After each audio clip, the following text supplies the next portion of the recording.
Bharatiya Janata party को जब जब हमने पिछले खबर में आपसे वादा किया था कि हम भारतीय जनता पार्टी के पुराने स्वरूप में लौटने की कथा आपसे कहेंगे, उसकी चर्चा करेंगे और इसको लेकर के बिहार में किस तरह की चर्चाएं शुरू हो गई हैं और बिहार ही क्यों देश में इस बात की चर्चा होने लगी है जो बिहार में भारतीय जनता पार्टी एक नया विवाद पैदा कर दी है।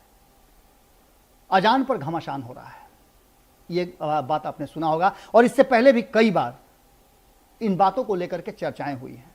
विपक्ष लगातार आरोप लगाता रहा है और खास करके नीतीश कुमार कटघरे में खड़े होते रहे हैं कि नीतीश कुमार भारतीय जनता पार्टी को उसके एजेंडे से दूर नहीं रख पा रहे हैं। वो नीतीश कुमार जो 2013 से पहले भारतीय जनता पार्टी को मजबूर कर दिया करते थे कि वो अपने एजेंडे को बंद कमरे में रख दे और ताला मार दे, वही भारतीय जनता पार्टी अब अपने पुराने एजेंडे पर लगातार चल रही है।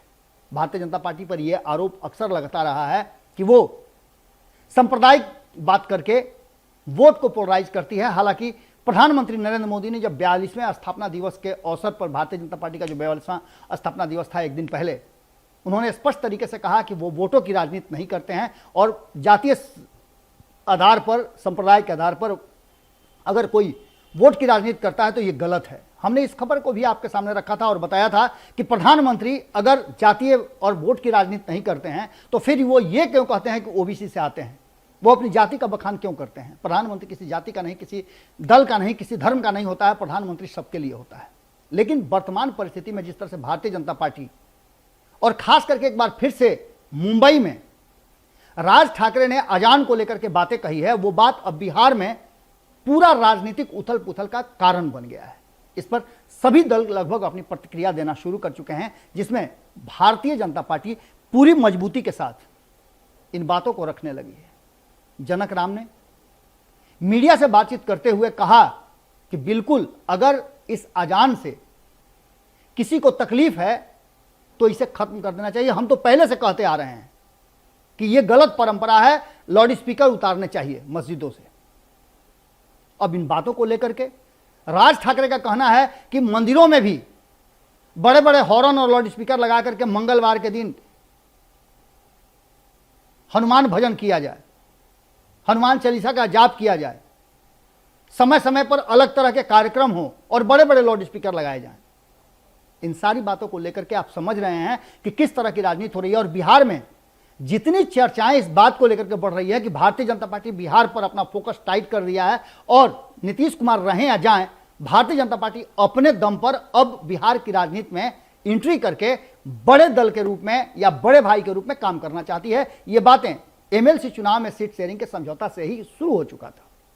सरकार में भी नीतीश कुमार की भले चली हो, लेकिन भारतीय जनता पार्टी बड़े भाई के रोल में है और नीतीश कुमार के पुराने वर्जनाओं को, नीतीश कुमार हर विभाग पर अपनी पकड़ रखते थे, उससे आजाद हो गए हैं कई मंत्री। इन सारी बातों के बीच में सिर्फ जनक राम की बात नहीं है, हरिभूषण ठाकुर बचौल ने भी बात कर चुकी है। इससे पहले आपने अश्विनी चौबे को इन बातों को कहते देखा है, गिरिराज सिंह को इन बातों को कहते देखा है, प्रेम कुमार भी इस बात को कह चुके हैं।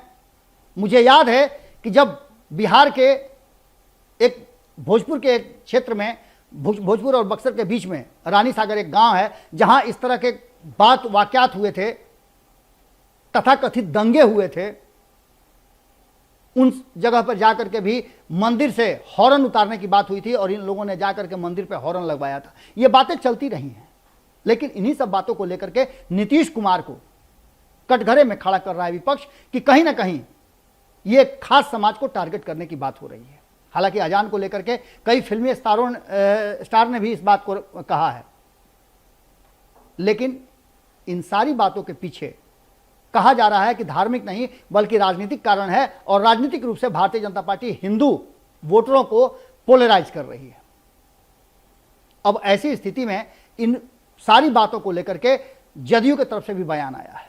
उपेंद्र कुशवाहा ने मीडिया से बात करते हुए कहा कि यह गलत है कि किसी खास धर्म के, किसी खास मजहब के लिए यह कानून लाया जाए। यह कानून अगर आता है, अगर ऐसी बातें होती हैं, अगर शोर से परहेज करने की बात होती है तो सभी धर्मों के लिए हो।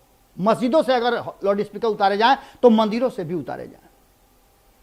इन सारी बातों को लेकर के राष्ट्रीय जनता दल ने भी अपना मुंह खोला है और राष्ट्रीय जनता दल ने साफ तरीके से कहा है कि नीतीश कुमार इतने मजबूर हो गए हैं कि भारतीय जनता पार्टी को इस तरह के समाज को बांटने वाली रणनीति से दूर नहीं रख पा रहे हैं।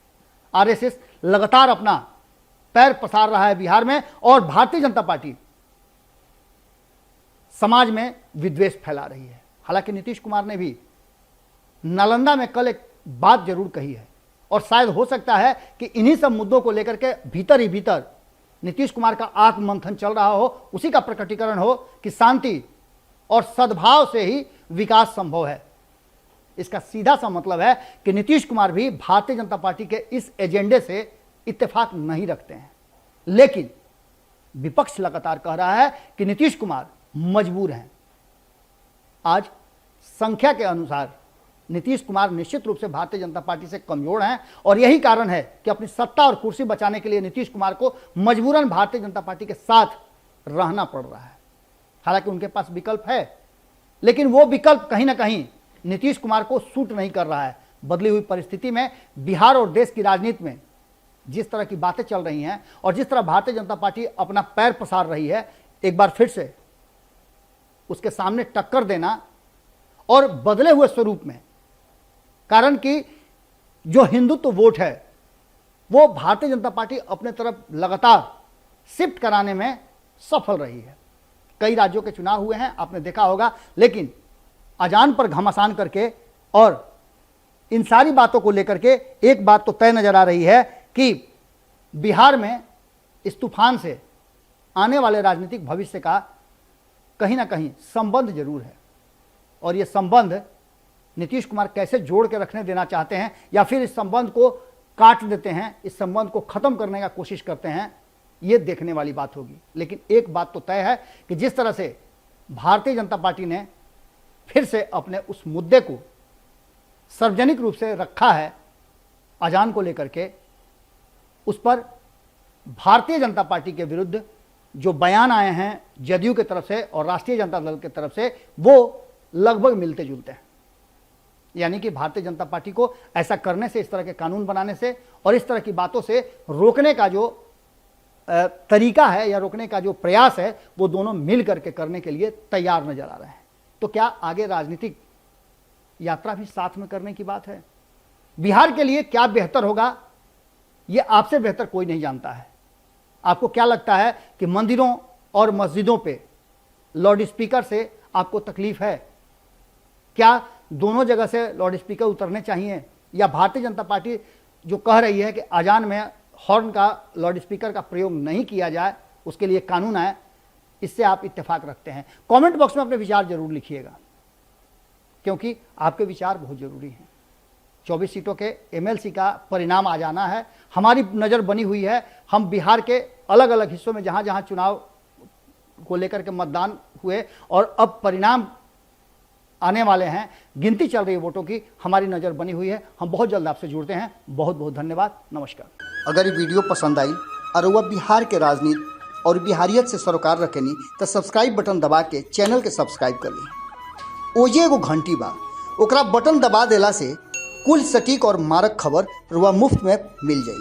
अगर रुआ पत्रकारिता के हमनी के नया प्रयोग में सहयोग कर चाहतानी तो ज्वाइन बटन दबा दी। पेटीएम नंबर नोट कर ली 9386816700। धन्यवाद।